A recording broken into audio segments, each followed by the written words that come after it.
about 5 minutes from getting back to the yard to hand in my cab, and just as I went inside a 7-Eleven convenience store to pay for my gas, a guy came up to me and said, hey, I need a ride. And I said, well, I'm all done. I just finished, you know, cashing out. I've got my car all gassed up. Where do you want to go?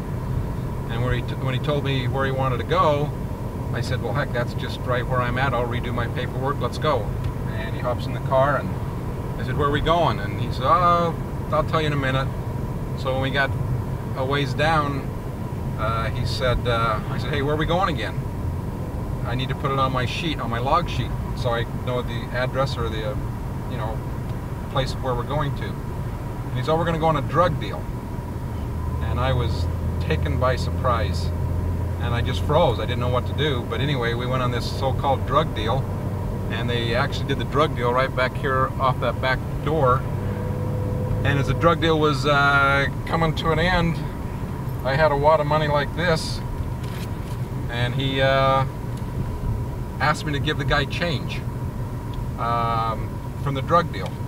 And it happened so fast that I went ahead and did it.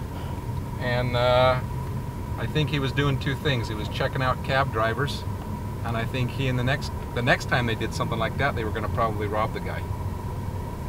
And so, but anyway, as we were coming home, he was in the back seat, going from side to side. He'd go from one seat over here, clear to the other side, to the left, to the right, to the left, to the right.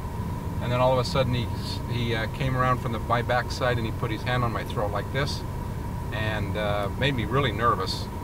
And he says, hey, I've got you a little shook up here, don't I? And he was just kind of playing with me, and I just kind of went with the punches and kind of, you know, tried to ignore it as much as I could. And finally, he had to go to a smokehouse to buy a pipe to smoke his drugs. So I dropped him off there, and then he was nice enough to take me to a McDonald's and bought me a drink. And then I finally dropped him off at his apartment.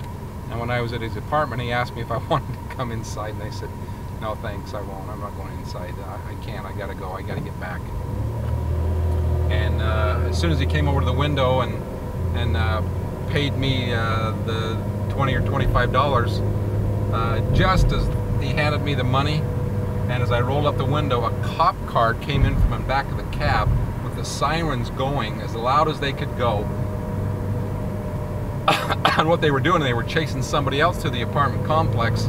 But I'll bet you this guy, I mean, as soon as he heard those sirens going on, man, he was diving under his bed, and he was out for the night. But I mean, he was you know, his business was drugs, and he was a drug dealer, and I felt really lucky to get away from him. And I'm sure that as time went on, I would just, I guess on my part, is that he probably did the same thing to somebody else, and that cab driver probably got robbed that night. So that's my story as a cab driver.